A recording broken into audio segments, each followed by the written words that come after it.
La grande difficulté quand tu t'installes, toujours pareil, et que tu t'inventes ce nouveau métier, c'est de trouver un lieu de vinification. Et puis il se trouvait qu'il y avait ce petit bâti de 90 mètres carrés qui appartient toujours à Marie-Odile, dans lequel elle stockait ses tracteurs. Et puis elle m'a vu chercher, elle m'a dit écoute, finalement installe-toi ici si tu veux. Seconde partie en compagnie de Laura Aillot qui est vigneronne depuis 2017 en bio sur 5 hectares et là on va parler de la vinification. Si tu n'as pas vu la première vidéo, je te mets le lien ici. La bouteille dont on va parler faisait partie de la box du mois de mai. Pour avoir plus d'informations sur l'abonnement mensuel de vin naturel, rendez-vous sur jusdelavigne.fr. C'est un peu dans l'idée des vins de garage et effectivement je pense que c'est un lieu où je vais peut-être rester 3-4 ans. Le temps de projeter la construction de ma petite cave sur mes parcelles, un peu plus loin. Alors j'ai été très étonnée de ça parce qu'effectivement c'était un bâtiment dans lequel il n'y avait jamais eu de fermentation et pour moi la vinification sans intrants c'est quelque chose qui est naturel. Les levures exogènes je n'ai jamais pensé en utiliser. Ma première cuve est partie en fermentation au bout de 2 jours donc c'est quand même allé assez vite. J'ai eu aucun problème de fermentation et la deuxième année ça a été extraordinaire, tout est allé très très vite. Tout s'est terminé très vite, même les malos sont enclenchés très rapidement. Enfin, non, pour le moment, pas ce problème-là. Après, pas mal de vignerons m'ont dit « mais Laura, tu vas voir, les problèmes ils arrivent plutôt en 3e ou 4e année, étant donné que le lieu il a été investi et qu'il y a des vies un peu dans tous les sens, c'est là que tu peux avoir des sources de déviance maintenant. Donc je vais être 2 fois plus vigilante maintenant. » Alors j'ai fait un pied de cuve mais naturel en vendangeant quelques raisins une semaine avant. Voilà, que j'ai écrasé, que j'ai laissé dans une baille au soleil. C'est parti tout de suite, tout seul. Après, moi, j'ai que 5 vinifs à mon actif. Et sur ces 5, il y en a une seule où j'ai levuré, puisque je travaillais dans un domaine où on levurait. Et sur 5 années, j'ai jamais vu de problème de départ de fermentation. On peut plus en voir sur les fins de fermentation, généralement, quand on travaille en indigène. Mais pour le coup, ça m'est pas encore arrivé. Qui vivra verra. Voilà. Quand j'ai démarré, donc comme j'ai démarré avec des vignes en fermage, j'ai pas investi tout de suite dans la vigne. J'avais un petit budget et j'ai investi dans la cave. La plupart sont des choses d'occasion que j'ai trouvées un peu de partout. Un petit chez à barrique, on va dire, principalement de l'inox. Et moi, j'adore le béton. Ça, c'est quelque chose que j'avais gardé de ma vie de sommelière, on va dire, en dégustation. Il se trouve que souvent, j'aimais des cuvées au niveau du toucher et de la texture qui avait été vinifié et élevé en béton. Et j'avais vraiment cette obsession de pouvoir m'acheter des cuves béton aussi. Comme le chai est tout petit, j'ai que des petites cuves. Et ça me correspond assez bien parce que j'ai beaucoup de cépages différents. Pour le moment, j'aime bien rentrer mes raisins tout séparés au niveau de la vinification. Ça me permet d'observer chaque lot, les uns indépendamment des autres, voir comment réagissent chacun d'eux et me permettre ma cuisine interne au niveau des assemblages avec pas mal de diversité. Pour le moment, sur mes 2 vinifs, j'ai assemblé qu'après fermentation. Il se trouve que les assemblages sont identiques sur ces 2 années pour le moment, hormis pour le rosé. Sur mes 2 années, j'ai pas fait la même chose. La première année, c'est la Syrah qui a fermenté dedans. Et cette année, c'est le Grenache qui est resté 6 mois à l'intérieur. Moi, je suis pour le moment très curieuse d'utiliser beaucoup de contenants différents, dans des formes différentes. Je n'ai pas de vérité précise. Cette année, mon Grenache, on était sur quelque chose d'assez tranchant, sur une grosse acidité.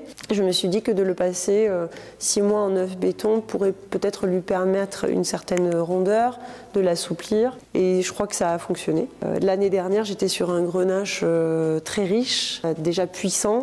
J'aurais évité de le mettre dans l'œuf. Mais j'en suis encore qu'à l'étape d'observation par rapport à tous ces contenants, puisqu'il y a ce qu'on apprend à l'école, ce qu'on apprend chez les autres vignerons, et puis ce qu'on peut observer soi-même sur son propre terroir, avec ses propres raisins, et sur chaque fois une année qui va être forcément différente. L'œuf, effectivement, tout ce qui est rond, forme ovoïde m'intéresse et m'attire de manière intuitive. Et je suis très curieuse de pouvoir observer ce que chaque contenant va pouvoir apporter. Finalement, même si une année c'est long, tout va très très vite.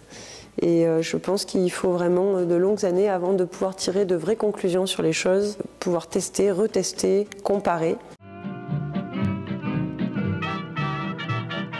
Alors en viticulture, ça a été un cas d'école, comme je te le disais, puisque beaucoup d'eau. Pour moi, ça a été comme un coup de fouet, ça m'a réveillée sur le fait de me dire non, c'est pas si facile la viticulture. Déjà, je savais que c'était pas facile, mais là, ça m'a permis de me rendre compte à quel point on n'a pas le droit de rater. En vinification non plus, on n'a pas le droit de rater, mais bon, on peut toujours faire des assemblages qui nous conviennent, plus ou moins accepter que sur une cuvée, ça sera moins poussé. En vigne, s'il y a une erreur, elle peut être fatale et très rapidement.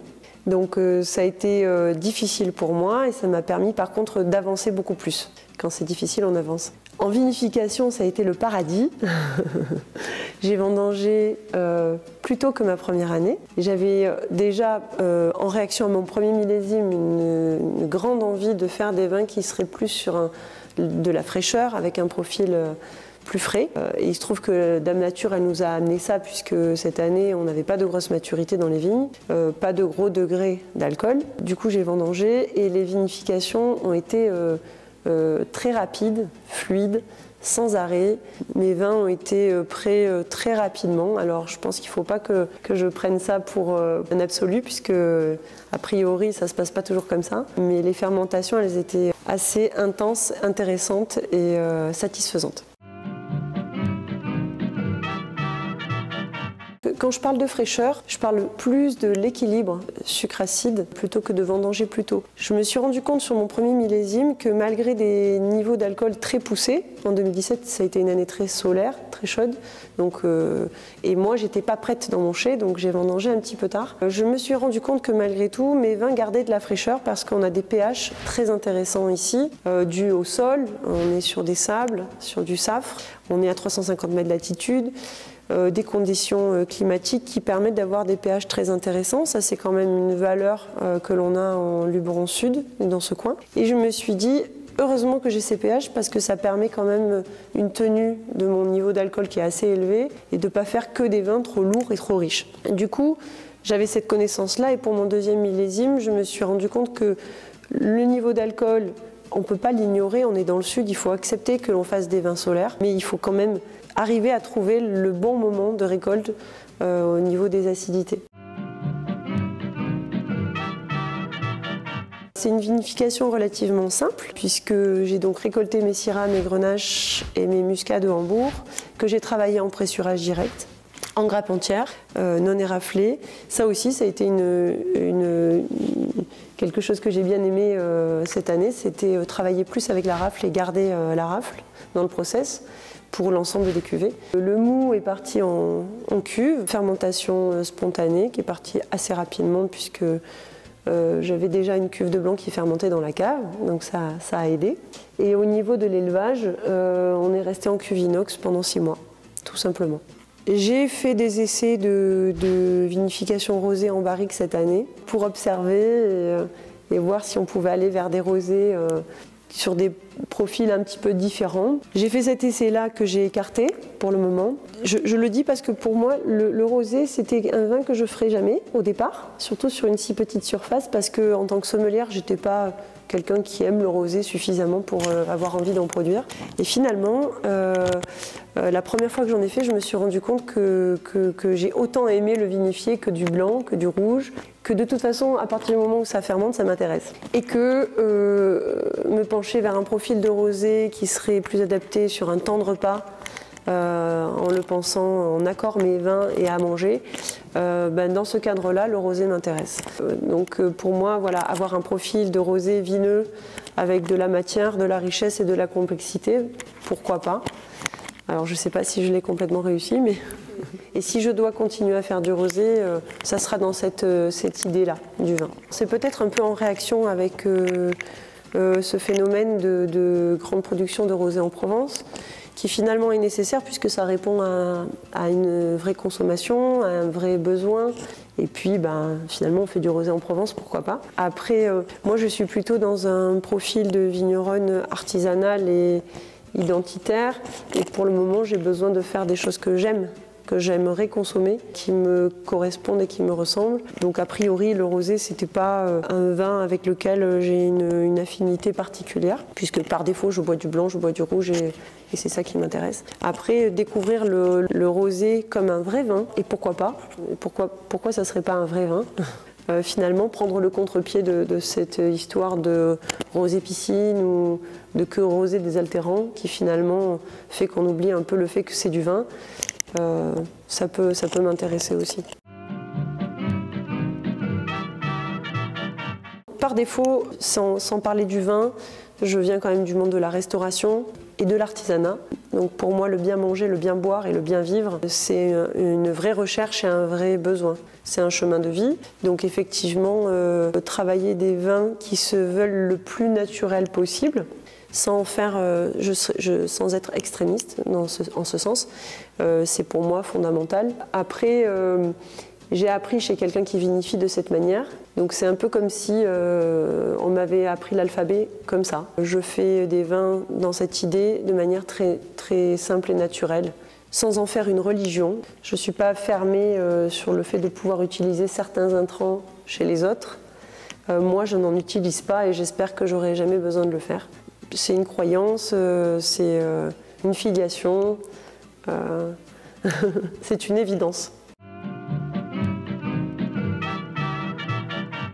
J'ai dans la cave un bidon de SO2 et j'ai mis sur l'ensemble de mes cuvées entre 1 ou 2 grammes en 2018. En 2017, j'ai 2 cuvées sur lesquelles je n'ai rien mis. Par défaut, je ne mets pas. Après, je pense qu'avant d'arriver à faire un vin sans sulfite ajouté et qui tienne la route et qui soit durable, c'est un chemin de vie entier.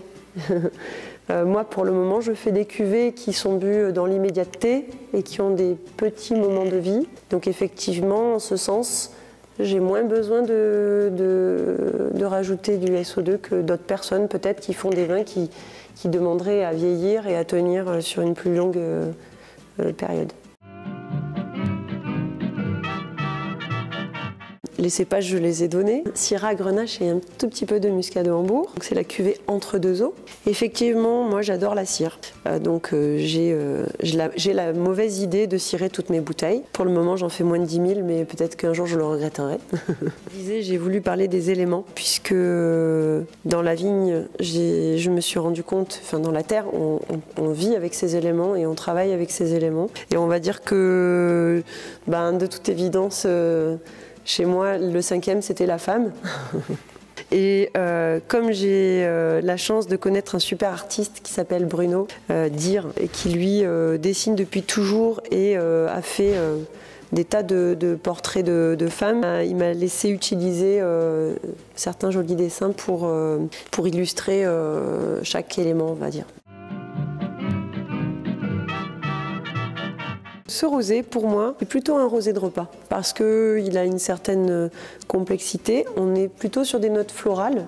J'aime pas enfermer les vins dans une catégorie, mais effectivement, on a beaucoup de floral, ce que j'observe sur les blancs, sur les rosés, par chez nous. Ça fait 2 millésimes que j'observe ça au niveau de la vie du vin. On est quand même sur des notes fruitées encore parce que c'est un vin jeune, mais il y a quand même une belle tension, malgré son amplitude et sa richesse.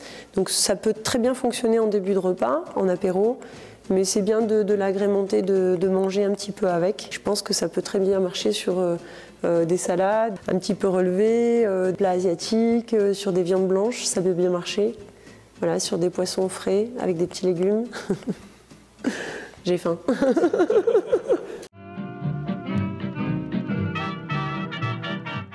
Goûter les vins du Luberon. Favoriser l'artisanat. Et puis buvez bon, mangez bon, vivons sain. Voilà.